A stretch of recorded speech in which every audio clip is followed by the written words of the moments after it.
L'histoire du Rwanda, au XXe siècle, prend une tournure tragique avec l'inversion des valeurs par la colonisation. Cet héritage sera repris par le pouvoir de Kayibanda et de Habyarimana. Et en 1990, les signes avant-coureurs sont palpables.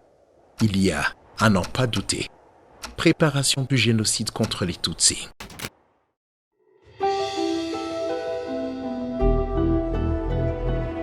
C'est en ce moment qu'arrive au Rwanda le général Jean Varret, en étant le chef de mission militaire de coopération au Rwanda d'octobre 1990 à avril 1993.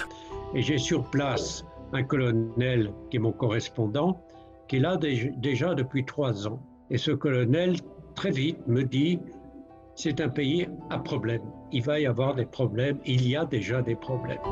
Il a eu le courage et la lucidité d'alerter ses supérieurs sur le contexte délétère au Rwanda, sans succès.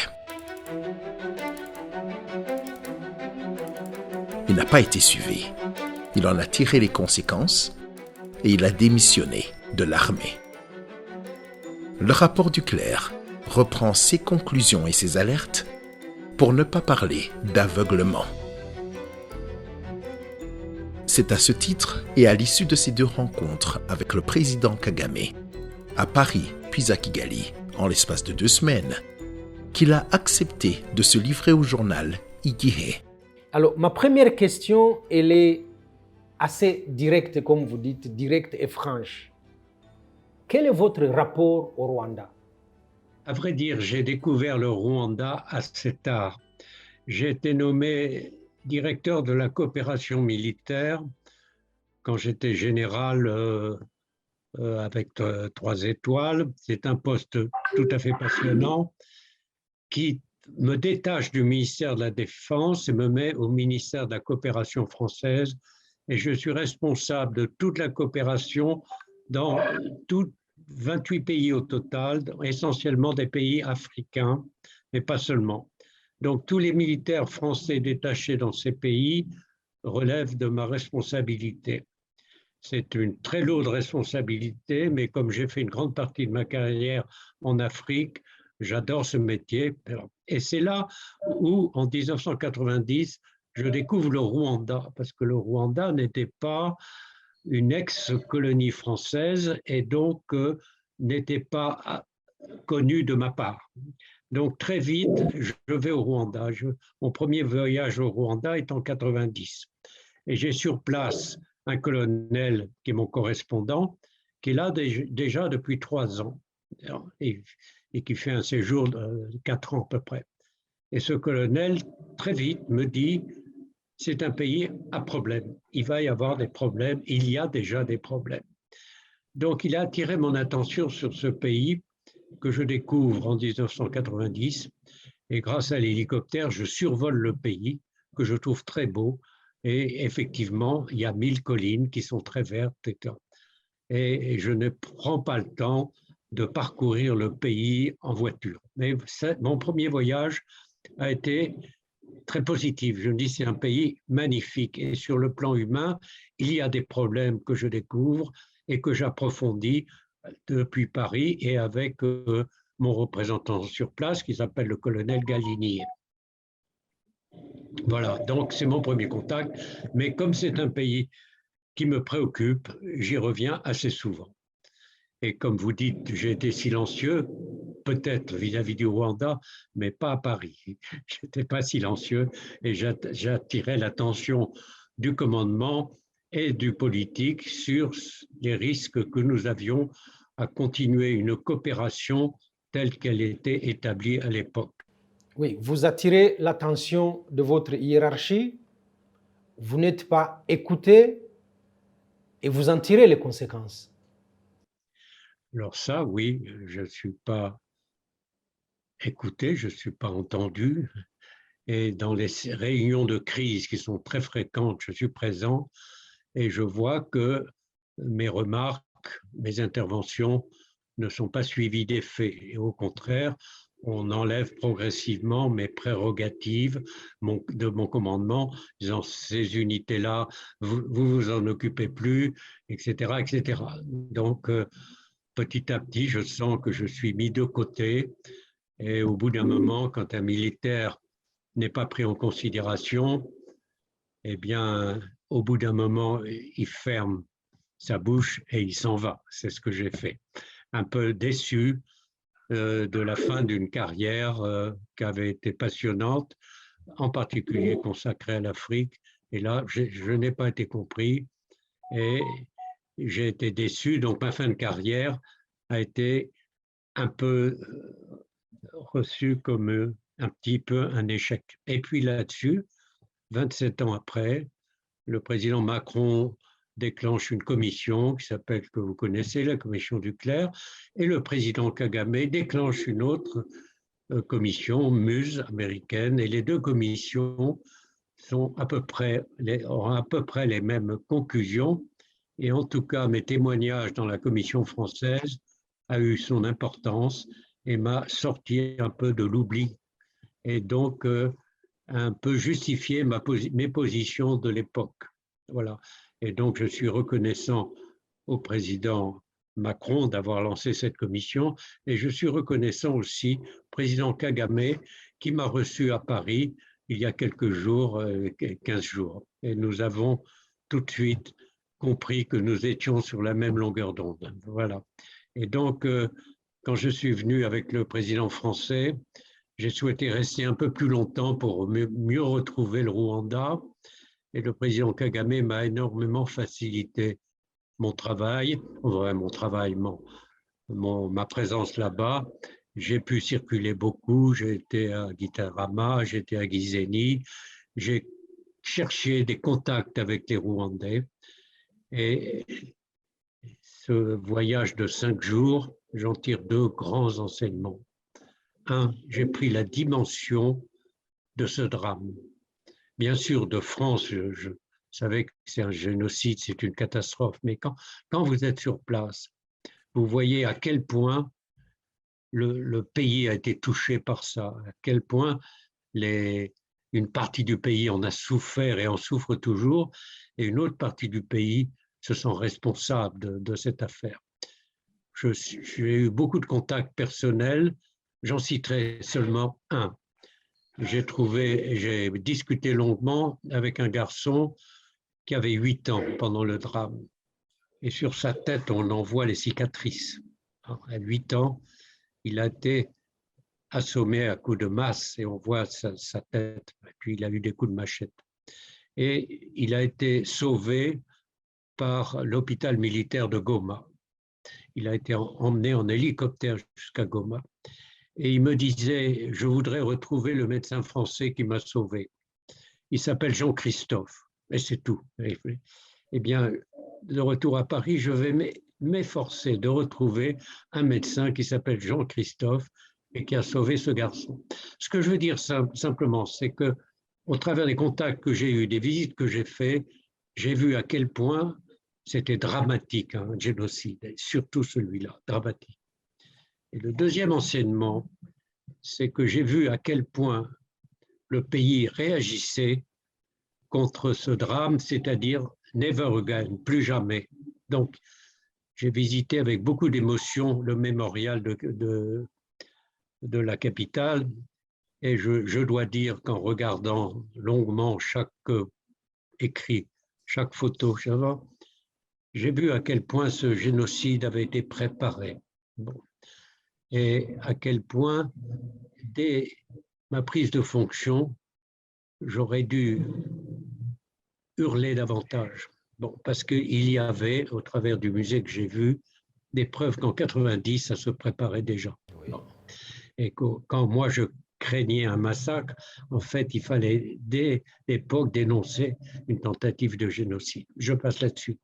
Par contre, en visitant les districts, j'en ai visité 2, à chaque fois, j'ai été voir le mémorial et j'ai vu à quel point, y compris au fin fond du Rwanda, on fait effort pour que ça ne puisse pas se reproduire. Bon. Et ça, c'est très bien. Les mémoriaux sont une œuvre très importante et qui vont maintenir cette lutte. J'ai pris contact aussi avec un des responsables de la Commission nationale de la lutte contre le génocide.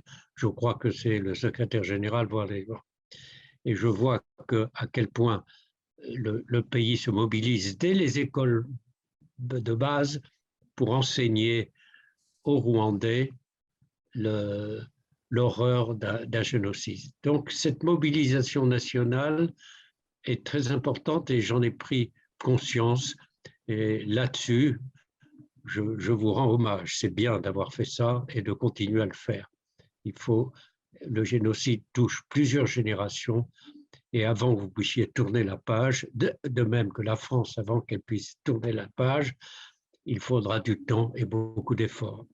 Ceci étant, nos deux présidents ont bien sûr conscience de ça et je trouve que après mon voyage, après la journée historique que vous avez évoquée, les deux présidents ont prononcé des mots très importants et il faut que vous, les médias, comme nous en France, les médias français, fassiez passer ce message. Et avant de revenir à ce voyage, juste après la remise du rapport de la commission Duclercq, vous avez parlé de votre réhabilitation.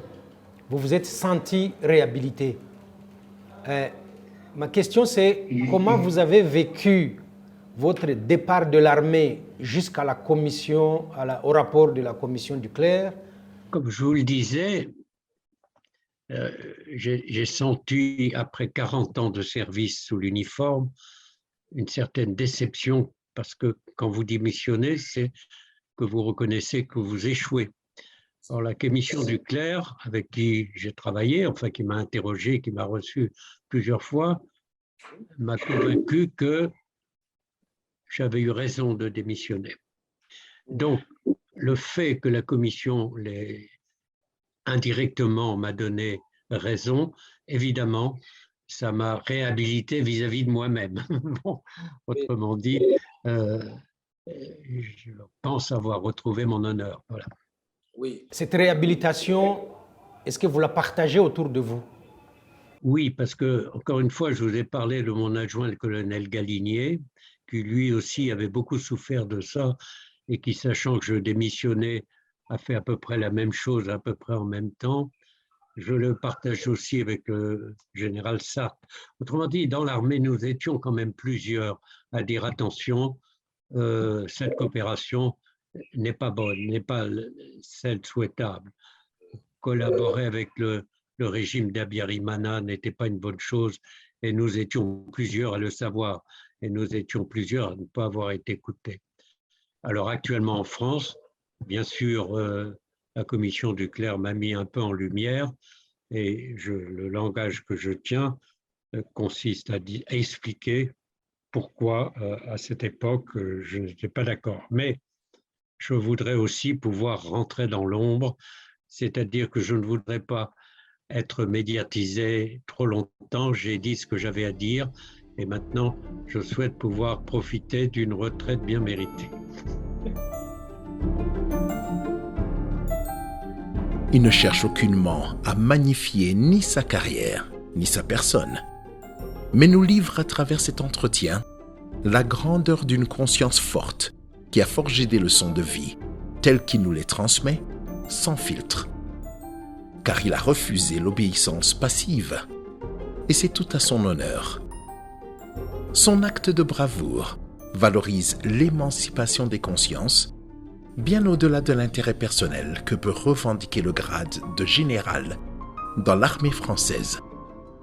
Le général Jean Varret, un homme aujourd'hui en paix avec lui-même, qui aspire à jouir de sa retraite maintenant, avant de préparer un voyage de touriste au Rwanda. Le discours du président Macron à Kigali, qui est salué comme un discours historique, comment vous le trouvez vis-à-vis de l'armée française? Oui, ça c'est très important. L'armée française, comme toute armée du monde, obéit à des ordres. On a des ordres politiques.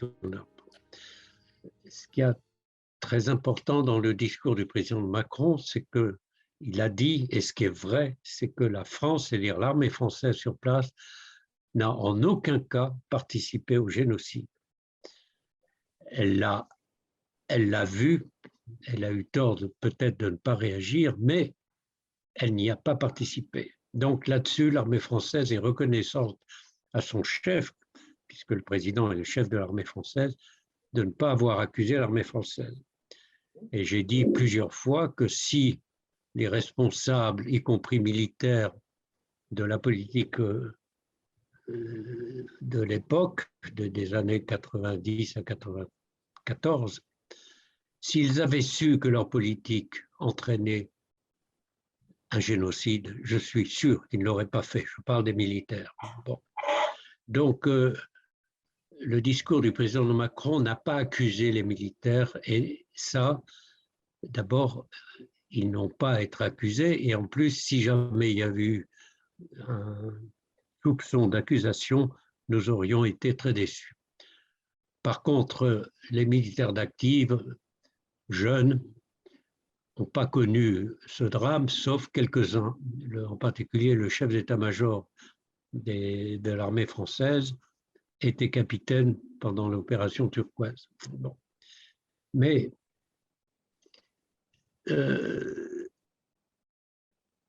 il est certain que les vieux généraux dont je fais partie sont très attentifs au fait que le président ne doit pas s'excuser que nous, à notre époque, nous avons obéi aux ordres. Je pense évidemment à l'Algérie. Bon. Donc, il faut faire attention à ne pas accuser l'armée française des fautes que les politiques lui ont données. Donc, pour répondre précisément à votre question, j'ai trouvé que le discours du président Macron était sur ce point rassurant. Nous ne sommes pas accusés. Est-ce que nous devons les phrases du président Macron, vous les connaissez, le pardon doit être donné à ceux qui le demanderont. Et je pense en particulier à ce monsieur qui a maintenant 35 ans, qui avait 8 ans à l'époque. S'il m'avait demandé, je lui aurais donné pardon. Mais encore une fois, je n'étais plus aux affaires et ce n'est pas mon problème. Donc, je trouvais que le discours du président Macron pour l'armée était rassurant. Et je dois dire que le président Kagame, lui répondant, a dit qu'il avait pris des risques. Et c'est vrai que le président Macron a pris des risques, car tout discours fait par un président de la République est un discours politique. Alors, il est certain qu'en France, le président Macron n'a pas que des amis, il a des rivaux politiques aussi. Bon, mais ceci n'est pas mon domaine. Pour répondre précisément à votre question, je trouve que les deux interventions du président Macron à Kigali ont rassuré l'armée. Vous dites l'armée obéit aux ordres des politiques. Oui. Lesquels ordres des politiques aujourd'hui la commission Duclerc parle de responsabilités lourdes et accablantes. Considérez-vous, comme certains juristes français le proposent, que des individus, compte tenu des positions qu'ils avaient à cette époque-là, et que c'est eux qui prenaient les décisions, puissent être poursuivis par la justice française? Non, je sais très bien qu'en matière de génocide, il n'y a jamais de temps de délai. C'est-à-dire que quelqu'un qui a commis une faute en génocide peut être poursuivi pendant des années par la justice. Il n'y a pas de prescription, et c'est très bien. Dire que l'équipe qui était au pouvoir à l'époque autour du président Mitterrand est fautive au point de pouvoir passer devant la justice, c'est pas à moi de prendre position. Le responsable, c'est pour finir, comme toujours, le président lui-même. Le président Mitterrand n'est pas là pour se défendre. Vous remarquerez que dans les deux discours du président Macron, le nom du président Mitterrand n'a jamais été prononcé. Donc moi, je ne peux pas répondre à votre question. Ce n'est pas de mon niveau. La responsabilité de la France a été soulignée par le rapport du clerc et je pense que là-dessus, seuls les plus hauts niveaux peuvent en débattre. En tout cas, pas à mon niveau, moi. Vous parlez de votre réhabilitation par la commission du clerc et à l'épreuve des faits, on se rend compte que vous êtes un modèle de droiture. Que je suis un modèle de droiture. Parce que oui, vous auriez pu vous aligner sur des positions qui ne convenaient pas avec ce qui était vos convictions et votre carrière de militaire. Et vous aussi, vous avez pris des risques. Sauf votre modestie, si demain vous apprenez que nous vous prenons pour un modèle de droiture, est-ce que quel effet ça vous fait? Non, moi je ne souhaite pas en arriver là. Je dis simplement que quand un militaire n'est pas écouté, surtout à mon niveau de responsabilité, quand il dit dans les réunions ce qu'il a à dire, qu'il n'est pas écouté, au bout d'un moment, comme on dit vulgairement chez nous, il ferme sa gueule et il s'en va. Et c'est ce que j'ai fait, mais avec une certaine amertume. Et comme je l'ai déjà dit, le rapport du clerc a effacé cette amertume. Et le voyage que m'a proposé le président Macron avec lui a complètement effacé ça. Et en plus, l'accueil que j'ai trouvé dans votre pays au travers de l'intervention du président Kagame fait que maintenant, je peux partir serein et calme. Est-ce que vous comptez revenir au Rwanda? Oh, j'aimerais bien revenir au Rwanda incognito. Oui, pour visiter beaucoup plus tranquillement tout le pays, pour multiplier les contacts dont vous parlez, pour humer un peu cette atmosphère qui n'est plus l'atmosphère des années 90. Est-ce que vous pensez que vous projetez un voyage seul, en famille? Vous voyez, les vacances en France se préparent à l'avance et on peut partir seul ou partir accompagné. C'est ça. Vous avez tout à fait raison. Ce pays est très séduisant. Il est différent des autres pays africains que je connais.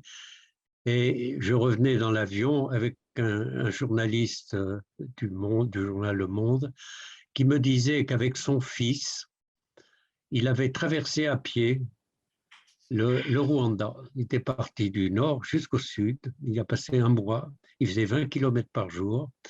Il allait de village en village. Il était reçu d'une façon formidable. Et son fils avait 15 ans. Et 15 ans, 16 ans, ça l'a beaucoup marqué. Et je trouve que cette expérience, que malheureusement je ne ferai pas parce que je suis trop vieux, j'ai quand même 85 ans, est merveilleuse. C'est ça que j'aurais aimé faire, traverser à pied avec un sac à dos, avec mon fils, pour vraiment connaître ce pays qui, encore une fois, est très accueillant et très beau géologiquement. Donc, traverser les 1000 collines du nord au sud, oui, ça m'aurait beaucoup tenté. Maintenant, je ne le ferai plus. Oui, probablement, au lieu de faire 20 km, vous en feriez 5 par jour. Oui. Oui. Mais vous avez été à Gisenyi quand les réfugiés, les sinistrés congolais traversaient la frontière de suite de l'éruption volcanique. Oui. Quel effet ça vous a fait de voir que le Rwanda accueille des Congolais et ne fait pas appel à ce qu'on appelle communément la communauté internationale, les humanitaires, et qu'elle a toute la logistique nécessaire pour faire ce travail tout seul? Alors ça aussi, ça m'a beaucoup frappé. La route était longue parce qu'on quitte la route bitumée au travers d'une piste qui est très mauvaise et on se rapproche à nouveau de la frontière du Congo. Et j'ai demandé à notre guide pourquoi avoir fait ce camp si loin. Et la réponse, c'est qu'en fait, il est à 4 km de la frontière et donc les Congolais peuvent venir à pied se réfugier. Donc j'ai vu cette installation, j'ai discuté avec le le directeur rwandais et j'ai discuté avec des Congolais qui parlaient français et qui m'ont dit à quel point ils avaient été bien accueillis. Et donc, je trouve de la part du Rwanda cette aide humanitaire spontanée, peut-être aidée par le HCR, certainement, mais enfin, c'est quand même vous qui l'avez fait, accueillant à nouveau des gens souffrant, là, cette fois, de la géographie, avec beaucoup de générosité, beaucoup d'accueil. Et l'un d'eux me disait, ici on mange bien, on est tranquille, je dors à côté de ma maman, je n'ai pas d'inquiétude. Et bien sûr, j'espère retourner chez moi dès que possible. Et là aussi, c'est une belle image du Rwanda que je garde. On a vu que les événements vous ont rapproché personnellement du président Kagame. Peut-on dire aujourd'hui que vous êtes ami, monsieur Paul Kagame? C'est pas moi à dire ça, mais j'ai pris connaissance du président Kagame à Paris. Bon, il a reçu, à la demande du président Duclerc, d'ailleurs, enfin du président de la commission, il a reçu quelques militaires. Mais quand je suis revenu avec la mission parlementaire française, avec la mission française auprès du président, j'ai été invité à déjeuner à la présidence et j'ai repris contact avec le président Kagame en termes très, très directs et très chaleureux. Mais cette carrière dont vous dites qu'elle s'est terminée presque sur un sentiment d'échec, aujourd'hui ce n'est plus votre échec parce que vous estimez, et à juste titre, que vous avez été réhabilité. Non, mais comme je vous l'ai dit, cette impression d'échec est effacée maintenant, c'est fini. Je n'ai plus l'impression d'échec grâce, encore une fois, à l'enchaînement de la commission Duclerc, à l'invitation du président français et à la réception du président rwandais. Toutes ces choses font que maintenant, je n'ai plus de sentiment d'échec. Oui, quand vous dites que vous avez commencé votre carrière en Algérie, ça fait un bail. Quels ont été les moments forts de votre carrière au vu des soubresauts que le monde a connus, beaucoup plus en 90 où on assiste à l'écroulement de l'Union soviétique, à la chute du mur de Berlin, à la démocratisation à peu près ratée dans beaucoup de pays africains, et que vous êtes un acteur à cette époque-là. Il est certain que la guerre d'Algérie m'a beaucoup marqué puisque j'avais 25 ans et que je suis rentré en sortant d'école directement dans la guerre, confronté avec la mort. Bon, c'est-à-dire que mes subordonnés, au travers des ordres que j'aurais donnés, certains ont perdu la vie. Et moi-même, je l'ai risqué, etc., etc. Donc, commencer une carrière à 25 ans par une guerre, c'est très marquant et ça m'a suivi. Maintenant, est-ce que là aussi, je me suis posé le problème, est-ce que nous avions raison de faire la guerre en Algérie? Mais ça, encore une fois, j'obéis aux ordres, comme tout militaire, ça ne m'empêche pas de réfléchir sur le bien fondé de cette guerre. Bon. Et encore une fois, terminer par le sentiment que la politique française au Rwanda nous mène à des drames. Évidemment, le début et la fin de la carrière sont les deux moments marquants pour moi d'une carrière de 40 ans. Et quand je suis parti, j'ai mis l'uniforme au fond d'une malle et je suis battu à nouveau pour faire progresser l'Afrique au travers de jobs particuliers de microfinance. Voilà.